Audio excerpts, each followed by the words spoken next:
இந்த நாளிலும் யோவான் எழுதின சுவிசேஷம் 12வது அதிகாரம் அதனுடைய 13வது வசனத்திலிருந்து குருத்தோலைகளை பிடித்துக் கொண்டு அவருக்கு எதிர்கொண்டு போகும்படி புறப்பட்டு, ஓசன்னா, கர்த்தருடைய நாமத்தினால் வருகிற இஸ்ரவேலின் ராஜா ஸ்தோத்தரிக்கப்பட்டவர் என்று ஆர்ப்பரித்தார்கள்.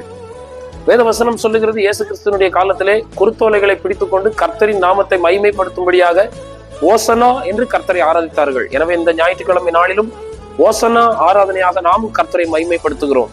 நாம் கர்த்தரை மகிமைப்படுத்துகிறதற்கான அடையாளம் என்ன?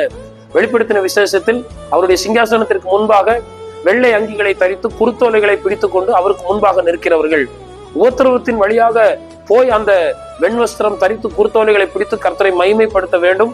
அவர்களோடு கூட கர்த்தர் இருந்து அவருடைய கண்ணீர் யாவையும் கர்த்தர் துடைத்து ஜீவ தண்ணீர்கள் அண்டையில் அவரை நடத்தி அவர்களை மேய்த்து அவர்களை ஆச்சரியமாய் நடத்துவார் என்று வேதம் சொல்லுகிறது. எனவே உபத்திரவத்தின் பாதையில் கடந்து சென்று அவருடைய இரத்தத்தால் தோய்க்கப்பட்டு வெளுத்த வஸ்திரத்தை, வெண் வஸ்திரத்தை தரித்து அவருடைய வருகையில் அவரை சந்திப்போம். கர்த்தர் இந்த வார்த்தைகளினால் நம்மை ஆசீர்வதிப்பாராக. ஆமென்.